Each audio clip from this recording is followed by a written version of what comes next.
Hello everyone, welcome back to another video. Hope you all are good. तो बच्चों आज हम स्टार्ट करेंगे 21st चैप्टर आपका जो है busy at work hour internal organs. इस चैप्टर में बच्चों बेसिकली हम बात करने वाले हैं हमारे इंटरनल ऑर्गन्स के बारे में। ओके, तो जो हमारे बॉडी में जितने भी इंटरनल ऑर्गन्स हैं उनके बारे में बात करेंगे, उनका रोल क्या है हमारे बॉडी में उसके बारे में आज हम पूरा डिस्कशन करने वाले हैं। ओके, तो बहुत इंपॉर्टेंट लेक्चर है बच्चों, पूरा वीडियो एंड तक देखना। ओके, तो यहाँ पे कुछ क्वेश्चंस है, कुछ एक्टिविटीज़ है, लेकिन मैं सीधा टॉपिक से स्टार्ट करना चाहूँगा। ठीक है, एक छोटा सा इंट्रो देते हुए, तो बहुत सारे प्रोसेसेस होते हैं हमारे बॉडी में, जैसे रेस्पिरेशन हो गया, डाइजेशन हो गया, तो वो लगातार होता रहता है ना। रेस्पिरेशन मतलब क्या, सांस लेना और सांस को बाहर छोड़ना, इनहेल और एक्सहेल करना।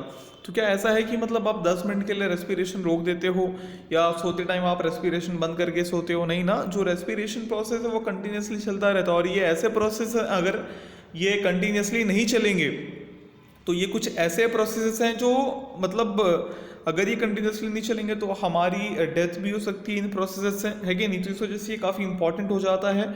तो इन्हीं कुछ प्रोसेसेस के बारे में हम पढ़ने वाले हैं। ठीक है, जो हमारे बॉडी में कंटिन्यूसली लगातार चलता रहता है और जो ऑर्गन इस प्रोसेस में हेल्प करती है उसके बारे में भी पढ़ने वाले हैं। ओके बच्चों, तो स्टार्ट करते हैं रेस्पिरेशन से ही। ठीक है, तो हम सबको पता है कि एयर, वाटर और जो फूड है वो बहुत ज़रूरी है हमारे लिए, हमारे ज़िंदा रहने के लिए। और ये भी बहुत ज़्यादा ज़रूरी हो जाता है हमारे बॉडी के लिए कि हमारे बॉडी को जो है एक उसी प्रकार जो हमारी बॉडी है, हमारे बॉडी को जो है कंटिन्यूस सप्लाई ऑफ ऑक्सीजन भी चाहिए होता है, जो कि बहुत ज़रूरी है उसके लिए। ठीक है, और ये ऑक्सीजन हमको कहाँ से मिलता है? एयर में से मिलता है, जब हम ब्रीथ करते हैं, जब हम सांस लेते हैं। ठीक है, इस वजह से हमको जो है कंटिन्यूसली ब्रीथ करना पड़ता है। तो हमारी जो बॉडी है, हमारे बॉडी में बहुत सारे ऐसे ऑर्गन्स हैं जो ये काम जो है करते हैं। ठीक है, जो ये काम करते हैं, किसका काम? रेस्पिरेशन का काम। ठीक है, तो उनके नाम दिए हुए हैं डायग्राम्स में, उनके डायग्राम्स वगैरह भी दिए हुए हैं। ठीक है, तो उसके बारे में जो है हम देखते हैं फटाफट अभी इस वीडियो में, इस स्लाइड पे या इस टॉपिक में जो है अभी हम देखेंगे कि कैसे जो है रेस्पिरेशन जो पूरा प्रोसेस है वो होता है, कौन से ऑर्गन्स इन्वॉल्व होते हैं उसमें, और किस तरीके से हम जो है ब्रीथ करते हैं, किस तरीके से हम सांस लेते हैं। ठीक है, तो यहाँ पे आप ऊपर का डायग्राम देख सकते हो। यहाँ पे जो ऊपर का डायग्राम ये दिखा रहा है हमारे रेस्पिरेटरी ऑर्गन्स को। यहाँ पे आप नोज को देख सकते हो, नाक जहाँ से हम सांस लेते हैं, ये ट्रैकिया या विंड पाइप जिसको आप बोलो, जो क्या करता है उन एयर को, मतलब उस ऑक्सीजन को हमारे लंग्स में पास करता है। ये यहाँ पे आप डायफ्राम देख सकते हो। ठीक है, अब होता क्या है देखो, जब हम इनहेल करते हैं ना, मतलब जब हम सांस अंदर लेते हैं तो जो बाहर का एयर है ना, द एयर फ्रॉम आउटसाइड, वो कहाँ पे आता है? हमारे ट्रैकिया में आता है। ट्रैकिया में कैसे आता है? Through it's branches. ठीक है, मतलब ट्रैकिया में आता है, उसके बाद through it's branches into the lungs, उसके बाद अपने ब्रांचेस के मदद से वो किस में जाता है? आप यहाँ पे देख सकते हो ब्रांचेस अंदर आपको दिख रहे होंगे। अपने ब्रांचेस के हेल्प से वो क्या कहाँ चले जाता है? लंग्स के अंदर चले जाता है। ठीक है, और लंग्स में ये जो ब्रांचेस हैं ये जाके और ज़्यादा मतलब डिवाइड हो जाती हैं। ठीक है, और छोटे छोटे स्मॉलर ब्रांचेस में, अगर आप ध्यान से देखो यहाँ पे इस फिगर को, लंग्स के अंदर आपको छोटे छोटे ब्रांचेस भी दिख रहे होंगे।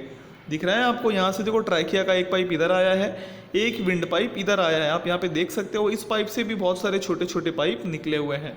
ठीक है, तो ये क्या काम करता है? ये ऑक्सीजन को लंग्स तक पहुँचाने का काम करता है। यहाँ तक आपको समझ में आ गया होगा।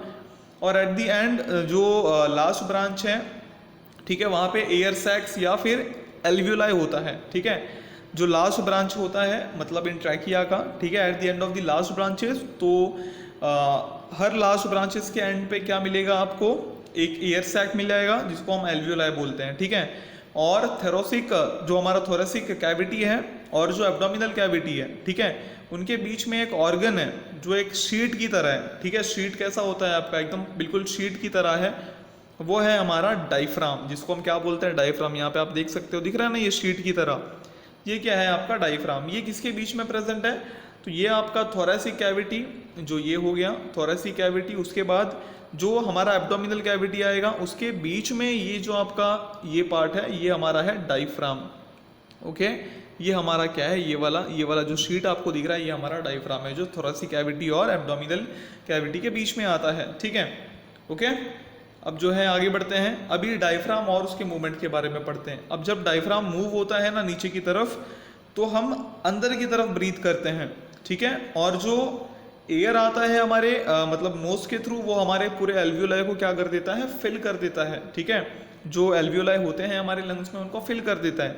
और जब डायफ्राम ऊपर की तरफ मूव होता है तो जो एयर है वो बाहर निकल जाता है। तो अगर आप अभी जब आप वीडियो देख रहे हो तो सांस एक बार अंदर लेके देखो, आपको रियलाइज होगा कि आपका जो डायफ्राम है आपको कुछ तो मूवमेंट दिखेगा।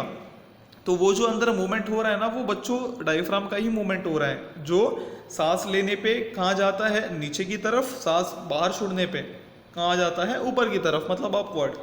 अब गैसेस के एक्सचेंज के बारे में बात कर लेते हैं। तो जब बाहर का हवा हमारे एल्वियोलाई में आता है तो जो ऑक्सीजन होता है उसमें से वो कहाँ पास हो जाता है, ब्लड वेसल्स में, जो एल्वियोलाई के आजू बाजू में होता है। ब्लड के साथ साथ वो बहुत सारे हमारे बॉडी पार्ट्स में जो है जाता है। और उसी टाइम जो कार्बन डाइऑक्साइड होता है, ठीक है, जो कार्बन डाइऑक्साइड हमारा ब्लड लेके आता है हमारे बॉडी के हर पार्ट से, ध्यान देना, हाँ, जो कार्बन डाइऑक्साइड, अब ऑक्सीजन तो हमारे सारे बॉडी पार्ट में चले गया, उसी प्रकार जो कार्बन डाइऑक्साइड हमारा जो पूरा ब्लड है, जब वो रिटर्न आता है तो सारे बॉडी पार्ट के कार्बन डाइऑक्साइड अपने साथ ले आता है और वो जो है मतलब एल्वियोलाई में जाके भर देता है। तो जब हम एक्सहेल करते हैं तो हम बाहर क्या छोड़ते हैं, कार्बन डाइऑक्साइड, ठीक है, ना कि ऑक्सीजन। ऐसा नहीं है हम ऑक्सीजन अंदर ले रहे हैं और ऑक्सीजन ही बाहर छोड़ रहे हैं, ऐसा बिल्कुल भी नहीं है, ठीक है। हम इनहेल ऑक्सीजन करते हैं, एक्सहेल क्या करते हैं, कार्बन डाइऑक्साइड। इस तरीके से जो एक्सचेंज है ऑक्सीजन और कार्बन डाइऑक्साइड का वो चलता रहता है एल्वियोलाई में। ओके, तो ये आपको जो है ध्यान देना है। तो उसके बाद ये भी चीज़ आपको एक और चीज़ बताना चाहूँगा मैं, जो डस्ट और स्मोक पार्टिकल्स रहते हैं एयर में, एटमॉस्फेयर में, ठीक है, उनसे उनमें मतलब कुछ हो सकता है कि कोई डिसीज प्रोड्यूसिंग माइक्रो ऑर्गेनिजम्स भी हो, ठीक है, जो हार्मफुल होते हैं हमारे बॉडी के लिए। ओके, उसके बाद आपका तो उसमें जो है डिसीज प्रोड्यूसिंग माइक्रो ऑर्गेनिजम्स भी हो सकते हैं जो हमारे बॉडी के लिए काफ़ी हार्मफुल होते हैं। उसके साथ साथ जो इनर लाइनिंग होता है हमारे रेस्पिरेटरी ऑर्गन का, उसमें जो है ना हेयर लाइक स्ट्रक्चर्स आपको मिल जाएंगे जिनको हम सीलिया बोलते हैं, ये आप ध्यान रखना, ठीक है, जिनको हम क्या बोलते हैं, सीलिया, ठीक है। तो ये जो हमारा बाल होता है, जो हेयर होता है, उनकी प्रकार होते हैं, उसी तरीके से होते हैं। और इस इनर लाइनिंग में जो है आपको एक लेयर मिल जाएगा स्टिकी सब्सटेंस का, जिसको हम म्यूकस बोलते हैं, ठीक है, क्या बोलते हैं, म्यूकस बोलते हैं। तो जो डस्ट और जो स्मोक पार्टिकल्स आते हैं वो क्या हो जाते हैं, वो इन सब्सटेंस पे क्या हो जाता है, स्टिक हो जाता है, ठीक है। तो ये जो आपका म्यूकस होता है जिसमें हेयर लाइक का आपको जो है मतलब एक सब्सटेंस मिल जाएगा या लाइनिंग मिल जाएगी, उसमें क्या हो जाते हैं, ये चिपक जाते हैं, स्टिक हो जाता है। उसके साथ साथ जो डस्ट और स्मोक पार्टिकल होता है वो इस सब्सटेंस पर स्टिक हो जाता है, जैसा मैंने बताया आपको। और ये इस प्रकार जो हार्मफुल सब्सटेंस है एयर के, वो हमारे लंग्स तक नहीं आ पाते, ठीक है। हम एयर अंदर की तरफ लेते हैं, बराबर, हम एयर इनहेल करते हैं, लेकिन लंग्स तक कौन जा पाता है, सिर्फ मतलब जो इम्पॉर्टेंट है, ठीक है, जैसे ऑक्सीजन, वो लंग्स तक जा पाते हैं। बाकी जो स्मोक या जो डस्ट पार्टिकल है वो स्टिक हो जाता है, ठीक है, इन इनर लाइनिंग में। तो ये आपको जो है ध्यान में रखना है, ठीक है। अब उसके बाद स्मोकिंग, आप सबको पता है कि स्मोकिंग के बहुत बुरे इफेक्ट्स होते हैं, ठीक है, तो उसका आपको जो है ध्यान रखना चाहिए। अभी हम बात करेंगे डाइजेशन के बारे में। यहाँ पे एक नया वर्ड आया है, ग्लैंड। इसके बारे में आप लोग पहले से जानकारी रखो। ग्लैंड एक ऐसा ऑर्गन होता है जो क्या करता है, एक सर्टेन सब्सटेंस सीक्रेट करता है, ठीक है, सीक्रेट इन द सेंस मतलब क्रिएट करता है, ठीक है, आप ये बोल सकते हो सीक्रेट, या फिर रिलीज भी बोल सकते हो कि रिलीज करता है, ठीक है। तो ग्लैंड एक ऑर्गन होता है जो सीक्रेट करता है एक सर्टेन सब्सटेंस को। अब डाइजेशन की बात करते हैं तो चलो अब कुछ नई चीज़ें पढ़ लेते हैं। जैसे अभी हमने इसके पहले रेस्पिरेशन के बारे में पढ़ा, अब हम डाइजेशन के बारे में पढ़ लेंगे, ठीक है। अब इसमें हम पढ़ने वाले हैं एलिमेंट्री कैनाल, डाइजेस्टिव ऑर्गन्स और उनके फंक्शंस के बारे में। यहाँ पे आप देख सकते हो बड़ा सा फिगर, ठीक है। तो ये सारे पार्ट्स, यहाँ पे सारे ऑर्गन्स जो दिख रहे हैं आपको, इसके बारे में जानकारी होनी चाहिए। ओके, तो फटाफट से स्टार्ट करते हैं। सबसे पहले हम बात करेंगे एलिमेंट्री कैनाल की। अब जो फूड हम खाते हैं, जो खाना हम खाते हैं, वो डाइजेस्ट कहाँ पे होता है, हमारे बॉडी के अंदर होता है, ठीक है। और वो जो सब्सटेंस होता है वो हमारे ब्लड से मिक्स हो जाता है, ठीक है। तो जो सब्सटेंस हमारे ब्लड से मिक्स हो जाता है वो किससे बनते हैं, वो खाने से ही बनते हैं हमारे, ठीक है। तो एट लास्ट अगर आप ये मेरे से पूछो कि सर हम जो खाना खाते हैं बाद में क्या होता है उसका, तो कुछ जो अनडाइजेस्टेड पार्ट है वो तो वेस्ट में कन्वर्ट हो जाता है, लेकिन जो पार्ट डाइजेस्ट हो जाता है वो क्या होता है, वो ब्लड से मिक्स हो जाता है, ठीक है। उसके बाद ये प्रोसेस जो है हर पार्ट में होता है। This process take place in different parts of a long and flexible tube inside our body. तो हमारे बॉडी के अंदर एक बहुत ही लंबे और फ्लेक्सिबल ट्यूब में जो है ये पूरा पार्ट होता है, जिस ट्यूब को हम क्या बोलते हैं, एलिमेंट्री कैनाल। तो जो अपर एंड होता है इस ट्यूब का उसमें हमारा माउथ आएगा, लोअर एंड पे आपका क्या आ जाएगा, एनस, ठीक है। और यहाँ पे आपको एक कंटिन्यूस ट्यूब जो है दिखता हुआ मिलेगा माउथ से लेके एनस तक, लेकिन ये शेप जो है ट्यूब का वो सेम नहीं है हर जगह पे। यहाँ पे आप देख सकते हो मैं किस ट्यूब की बात कर रहा हूँ, तो मैं इस ट्यूब की बात कर रहा हूँ जो यहाँ से जिसकी शुरुआत हो रही है और जिसका एंड कहाँ पे हो रहा है, यहाँ पे। तो ये दिखने में स्ट्रक्चर अगर आप इसका देखो तो आप इसको ट्यूब की तरह नहीं बोल सकते, ओके। लेकिन एक इसको मतलब ट्यूब की तरह ही मतलब लिया जाता है, कंसिडर किया जाता है, ठीक है। तो यहाँ पे आप देख सकते हो, यहाँ पे आपका माउथ, सलाइवरी ग्लैंड्स, एसोफेगस या फिर गलेट जिसको हम बोलते हैं, लीवर जो एक ग्लैंड है, ग्लैंड का मतलब बताया था मैंने, एक ऑर्गन जो क्या करता है किसी सब्सटेंस को सीक्रेट करता है, ठीक है। तो ये आपको जो है ध्यान में रखना है। उसके बाद यहाँ पे आप स्टमक देख सकते हो, पैनक्रियाज जो भी है, पैनक्रियाज भी एक ग्लैंड है, इसके बारे में आपको याद रखना है। यहाँ पे आप देख सकते हो ये आपका पैनक्रियाज है। उसके बाद स्मॉल इंटेस्टाइन दिख रहा होगा आपको और लार्ज इंटेस्टाइन दिख रहा होगा। उसके बाद यहाँ पे आपको एनस दिख रहा होगा, उसके ऊपर आपको रेक्टम दिख रहा होगा, ठीक है। आगे बढ़ते हैं हम। जो हमारा अलग अलग जो हमारे डिफरेंट पार्ट्स एलिमेंट्री कैनाल के, उनके स्ट्रक्चर डिफरेंट है, उनके फंक्शंस डिफरेंट है, ठीक है। तो इन अलग अलग पार्ट्स को हम क्या बोलते हैं, डाइजेस्टिव ऑर्गन्स, ठीक है। तो ये पूरा मिलके क्या फॉर्म होता है, एलिमेंट्री कैनाल। और इसमें जो हमको अलग अलग चीज़ें दिख रही हैं जिनके अलग अलग स्ट्रक्चर्स हैं, इनको हम क्या बोलते हैं, डाइजेस्टिव ऑर्गन्स। तो कुछ ग्लैंड्स ऐसे हैं हमारे एलिमेंट्री कैनाल के बाहर जो असिस्ट करते हैं इस प्रोसेस को डाइजेशन में, ठीक है। मतलब डाइजेशन का जो पूरा प्रोसेस है उसको असिस्ट करते हैं, ठीक है। अब डाइजेस्टिव ऑर्गन्स की बात कर लेते हैं। अब जो प्रोसेस होता है डाइजेशन का, उसकी शुरुआत हमारे मुंह से ही हो जाती है। जैसे हम मुंह में हमारे खाना लेते हैं, जो टीथ, टंग और सलाइवा है वो मदद करते हैं फूड को एक मॉइस्ट सॉफ्ट बॉल बनाने में, जिसको हम बोलस बोलते हैं, जो हम आराम से स्वेलो कर सकते हैं। अगर मैं आपको बोलूँ कि जैसा फूड, जैसा मतलब आप एक निवाला लेते हो, ठीक है, जैसा आप एक पीस ऑफ फूड लेते हो, आप तुरंत मैं बोलूँ आपको उसको स्वेलो कर लो, आप नहीं कर पाओगे। आपको क्या करना पड़ेगा, आपको च्यू करना ही पड़ेगा, मतलब चबाना पड़ेगा ही उसको, है ना।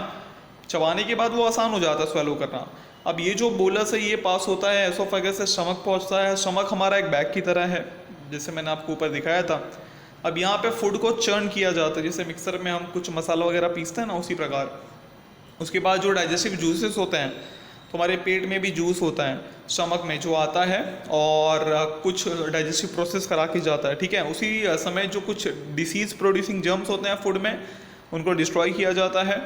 उसके बाद फूड एक स्लरी, एक थिन स्लरी में बदल जाता है स्टमक में। उसके बाद वो स्मॉल इंटेस्टाइन में आता है। जो स्मॉल इंटेस्टाइन होता है अडल्ट का, वो करीब 7 मीटर लंबा होता है, ओके। जो डाइजेस्टिव जूस होता है इंटेस्टाइन का, वो बहुत सारे डाइजेस्टिव प्रोसेसेस लेके आता है अपने साथ साथ। उसके बाद जो सीक्रेशंस होते हैं कुछ ग्लैंड्स से, वो भी मदद करते हैं डाइजेशन के प्रोसेस में।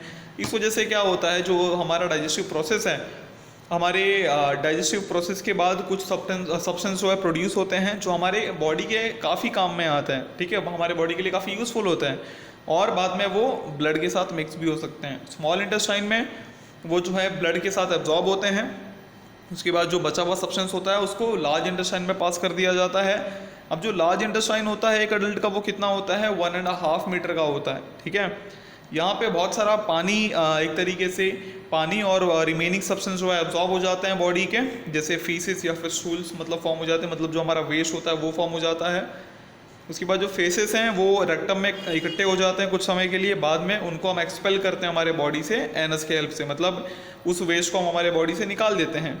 समझ रहे हो ना आप। तो इस प्रकार ये पूरा जो प्रोसेस है ये होता है किसका, डाइजेस्टिव सिस्टम का हमारे। आपने यहाँ पे देखा ना कि कैसे मैंने आपको पूरा बताया कि मतलब कैसे माउथ से जो है पूरा खाना आता है और कैसे एनस तक खाना पहुँच जाता है। मतलब जो अनडाइजेस्टेड पार्ट होता है, ठीक है, माउथ से हमने खाना लिया, सलाइवा वगैरह मिक्स हो गया, सारी चीज़ें हो गई, बोलस बन गया, बोलस बन के इस पाइप से ये पास होके स्टमक में आ गया, ठीक है। स्टमक, ध्यान रखना, स्टमक के आगे वाले हिस्से पे लीवर दिख रहा होगा आपको, एक ग्लैंड जो है। उसके बाद उसमें बहुत सारे जूस मिल गए, है ना, बहुत सारे जूस मिल गए और फिर उसमें हमारे स्टमक में जो हमारा फूड है वो चर्न हुआ। चर्न मतलब एक तरीके से पूरा एकदम उसको पीस दिया हमारे स्टमक ने, है ना। उसके बाद वो चर्न पार्ट जो था वो किस में आया, स्मॉल इंटेस्टाइन में आया। स्मॉल इंटेस्टाइन में जो यूज़फुल पार्ट था वो ब्लड में मिक्स हो गया। उसके बाद जो अनडाइजेस्टेड पार्ट था वो इसमें आ गया, लार्ज इंटेस्टाइन में आ गया, और बाद में क्या हुआ, लार्ज इंटेस्टाइन में जो बचा हुआ जो मतलब अनडाइजेस्टेड पार्ट या जो वेस्ट पार्ट था हमारे फूड का वो आ जाता है। उसके बाद धीरे धीरे वो रेक्टम की तरफ आता है, रेक्टम से फिर उसके बाद एनस की हेल्प से हम क्या करते हैं, उसको बाहर निकाल देते हैं। ठीक है बच्चों, तो ये पूरा प्रोसेस था, आई होप कि आपको पूरा समझ आया होगा। और आज के लिए वीडियो, आज का जो वीडियो है वो यहीं पे एंड करते हैं, वरना बहुत बड़ा हो जाएगा। थोड़ा बड़ा चैप्टर है ये, मिलेंगे अगली वीडियो में जिसमें बात करेंगे हम हमारे बचे हुए ऑर्गन्स के बारे में और उनके प्रोसेसेस के बारे में। Till then stay home, stay safe, thank you.